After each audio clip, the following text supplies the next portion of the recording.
We had a good one at Staples last night. The Warriors trailed the Clippers by as many as 23 points, but it turned out to be the largest deficit overcome in a win this season. Golden State ended the game on a 22-5 run with a 124-117 win. Steph Curry had his fourth 40-point performance this season. Here he is after that comeback win. This just shows the resiliency of this team on the road against a good Clippers team, down 23, to never feel like we're out of it, fight our way back, get within one. They go up by 10. You feel like you get deflated at that point, but we didn't. And just had confidence down the stretch and the maturity that we relied on starting last year and building and growing into this year. 13-0. Stephen A., how crucial was last night's win for the Warriors? I don't think it was crucial. I just think it's adding dressing, just adding icing to the cake that they already have and eat frequently against the Los Angeles Clippers. I just think it's one of those situations where, Blake Griffin ultimately said it correctly. It's not really a rivalry because the Warriors are simply having their way with the Clippers when it counts most. And that's what this comes down to right now. They're walking around as the reigning defending NBA champions. Last night, particularly in the fourth quarter, they were toying with the Los Angeles Clippers. They were having fun out there. That's the scary part about the Golden State Warriors right now. Steph Curry iced it up. I mean, when Chris Paul was absolutely displaying his greatness, going ballistic, when Steph Curry was on the bench in foul trouble, you just saw Steph Curry. You looked in his eyes and you knew that he was going to come out there and he was going to have something to say about the outcome of this game. He was not going to stand around and watch Chris Paul put on this show.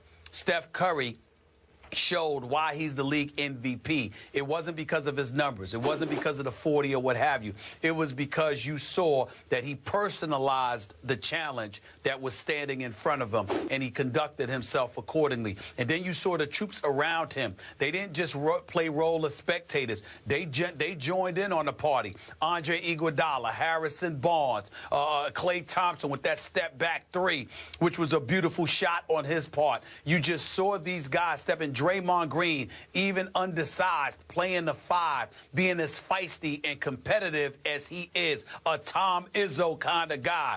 You just saw all of that, and you just marveled at it, and you just said to yourself with the Clippers, they have, what are you going to say after this? You're up on your home turf by 23 to the undefeated, reigning, defending NBA champions, and you have a 10-point lead with 5 minutes left, and you still end up losing that game. Primarily, again, DeAndre Jordan is a force defensively with his shot blocking, his rebounding, etc. But because he is a liability on the offensive end of the floor, not just with free throw shooting, but he can't score unless he's dunking, that puts more of the onus on Blake Griffin and Chris Paul. And then I'm looking at Blake Griffin. You embrace the double team. You're spinning through it. You're throwing up ill-advised shots. This dude is a tremendous player and a star in this league. But some of the decisions, you just found yourself mind-boggled. You can't afford to make those mistakes against the Golden State Warriors. The Clippers did. And the reason why the win, again, is more icing on the cake than anything else, is because the Golden State Warriors established what they already knew coming into this game. The Clippers are formidable. They are a team to be reckoned with. But they can't mess with the Warriors, period. And the Warriors showed that in L.A. at the Staples Center last night. A devastating, demoralizing loss for the Clippers. More of the same for the Warriors. So is it too early in this basketball season to say that the Warriors now own the Clippers psychologically? I would say so. I don't think it's too early for that, Skip. And the reason I don't say it's too early for that is because the only thing that could change that is DeAndre Jordan becoming a force. Yep. How can you become a force when you have no post moves and you can't shoot from the free throw line? Completely agree. Then it comes down to Blake and CP. You can't.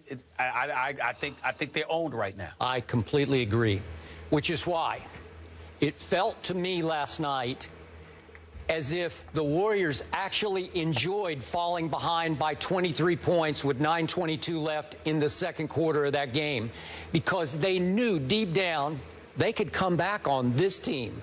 And they knew deep down if they did come back and beat this team in its house, from 23 down would crush what's left of their confidence against the Warriors.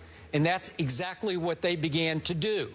And so we saw CP3 go from doubtful before the game, as we said on the show yesterday, to sure thing in the first quarter, right? He played, and boy, did he play. He makes 7 of his 7 shots in the first quarter, and it looked like the Clippers were going to roll at home. And then what started happening? To me, just as Steph Curry is shattering the mold at 6 feet 3 inches, slim, not all that physical, as the best player in the NBA, that little guy is the best player in the NBA. Their little lineup is the best lineup in the NBA, and I've never seen it quite like this, Stephen A., and I think you haven't either. You realize their small ball lineup, when they played, you mentioned Draymond at the 5, and remember, he led the team in assists last night with 9.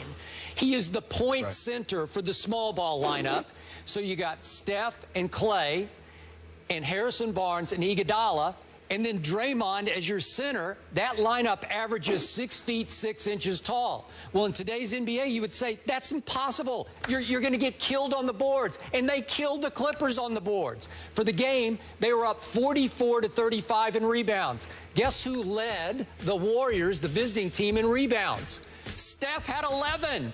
Steph Curry, little Steph's. Unbelievable. You know, thin little Steph got 11. You know, obviously he's got to get some loose ball, hustle rebounds, but 44-35 in rebounds.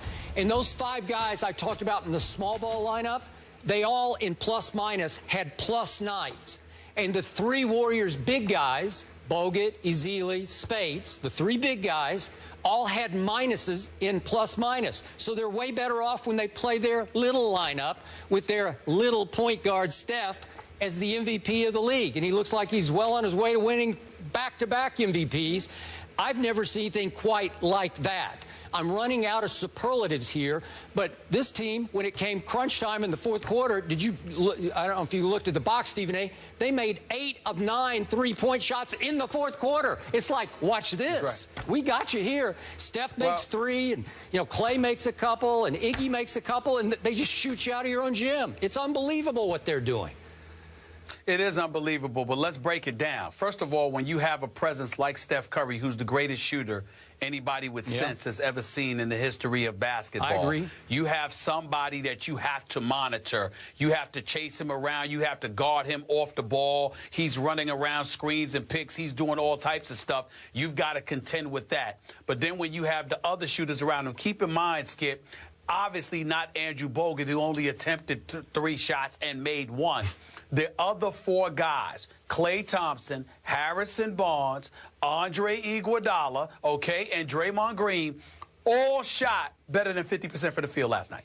All of them. Every one of them. Klay Thompson had 25 on 6 of 12 shooting and 3 of 5 from three-point range. Harrison Barnes shot 9 of 15 from the field and 3 of 5 from three-point range. Andre Iguodala hit 3 of his 4 shots and both of his 3-pointers. And Draymond Green hit 7 of 9 shots. So this level of marksmanship, now obviously they can shoot a little bit, but what helps is that a lot of their shots are open because of how well Steph Curry balls, not just as a shooter, but as a ball handler. You have to watch him so desperately that he ultimately gets a shot to the open man. And even when Draymond Green or somebody else has an open shot, because all eyes are on Curry, somebody else is open. So when they think that the assists are a little bit deceiving, because it ain't that. Look, I can average 10 assists for the Golden State Warriors. Just give it to somebody when you walk past half court and watch them shoot. I mean, it's really that simple with these guys. I mean, they're that good in terms of shooting the basketball. But I think, Skip, where you and I need to really point this out on this show, Skip Bayless, I got to look at Doc Rivers. That's my man. You know how much we love Doc Rivers. But the 19-point lead that you gave up by getting outscored 49-9 in Game 6 of that Western Conference semifinals in L.A. Agree. You come back. You're here in the Staples Center. You got a 23-point lead against the reigning defending NBA champions who are undefeated. And they come back, and they're literally on the court, you know, just giggling as they're torturing you, creeping up on you. They were. And you have no answer. No. So Doc Rivers, I hate to say this, Doc Rivers has 1 or 2 choices. You're going to have to figure out a way to get more production from a DeAndre Jordan to take advantage of the inevitable mismatch his presence with Blake Griffin on the court would cause? Or you going to have to make a trade and be able to go small to go up against Golden State? Because I'm here to tell you something right now. As presently constructed, the Los Angeles Clippers cannot beat the Golden State Warriors in a 7-game series. You have to find you have to be able to go small at some point. So I'm not talking about Doc Rivers, the coach, because all you can do is design plays, draw plays, motivate these guys, but you can't play for them. But what you can do is you got to get the right personnel, because if you don't, like, look at the last play, Skip. I mean, you know, you got a situation where CP3's on fire, and he's giving up the ball, and then Blake Griffin is holding it for Jamal Crawford to come around, and then some ill-advised shot gets jacked up by somebody. It's like, wait a minute. Who's the hot hand? Who can you create a shot for? We know Golden State can do it. The Clippers can't right now against them. Against everybody else, maybe. Against the Warriors. Clippers ain't winning no title with the Warriors standing in their way. As presently constructed, Doc Rivers might need to make a trade in order to eclipse the Golden State Warriors. All right, since you went there, last quick point about Doc. I've always raved about Doc on this show. I've always put him right there. We both have. With Popovich as one of the top couple of coaches in this league. I've had two basketball, NBA sources I've known for a long time. You know who they are. They're highly respected. And both have mentioned to me in the last week, you sure about Doc? Just like that. You sure about him? Yeah, I think I'm sure, because he beat Popovich last year in the first round of the playoffs. And I was impressed, man. Game 7, Staples, CP3, rose and shone in that game. I give it up. I've been critical of Chris also. But at some point, you're going to have to hold the coach accountable, too, if they continue to fade. They added pieces. They weren't the pieces to beat Golden State, but they added pieces to get better and deeper, obviously, to shore up the second unit. But maybe that's not going to help against Golden State. It's not going to help against Golden State. I mean, Josh Smith, I like Josh Smith.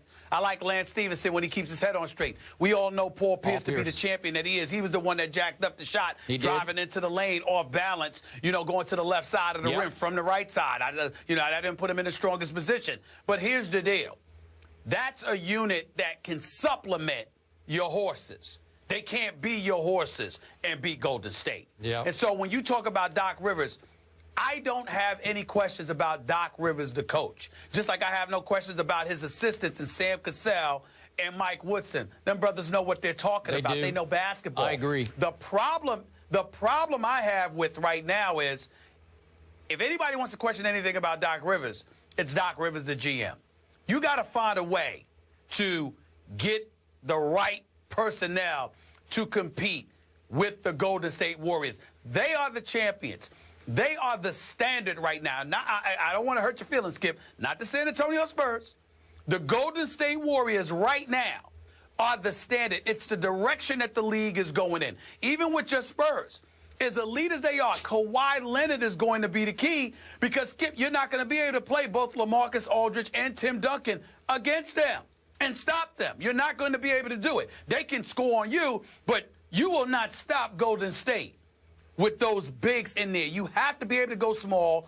Kawhi Leonard is going to be a key. The Clippers don't have anybody like Kawhi Leonard. They don't have that guy that can score and can be a stopper. And that's your problem. Doc Rivers, the president of basketball operations, the GM, he has got to find a way to be able to go small to beat Golden State, because being large with DeAndre Jordan ain't going to get it done. The Clippers will be perennial playoff contenders going home before the finals as long as Steph Curry and those boys are in Golden State with this roster, because they can't beat them. Not in a 7-game series. They can't do it. Sorry about this. No, go ahead. My Spurs beat Golden State at Golden State early last year, and they beat them late in San Antonio when Golden State was flying highest. I'm sticking with my Spurs. All right. I hear what you're saying. I'm saying they're the kryptonite. Okay. Speaking of Possibly. that golden You might be right. standard and that 13-0 tear, that hasn't happened in over a decade. The last time was 13 years ago. It was the Dallas Mavericks. So, again, just to put in perspective what they're doing. And the Packers were on a ridiculous tear, 6-0, and now they've dropped 3 straight. Lately, that bad man has been just bad, not in a good way. Well, that changed this weekend. The Vikings and Packers duke it out in an NFC North showdown. We'll get into it next.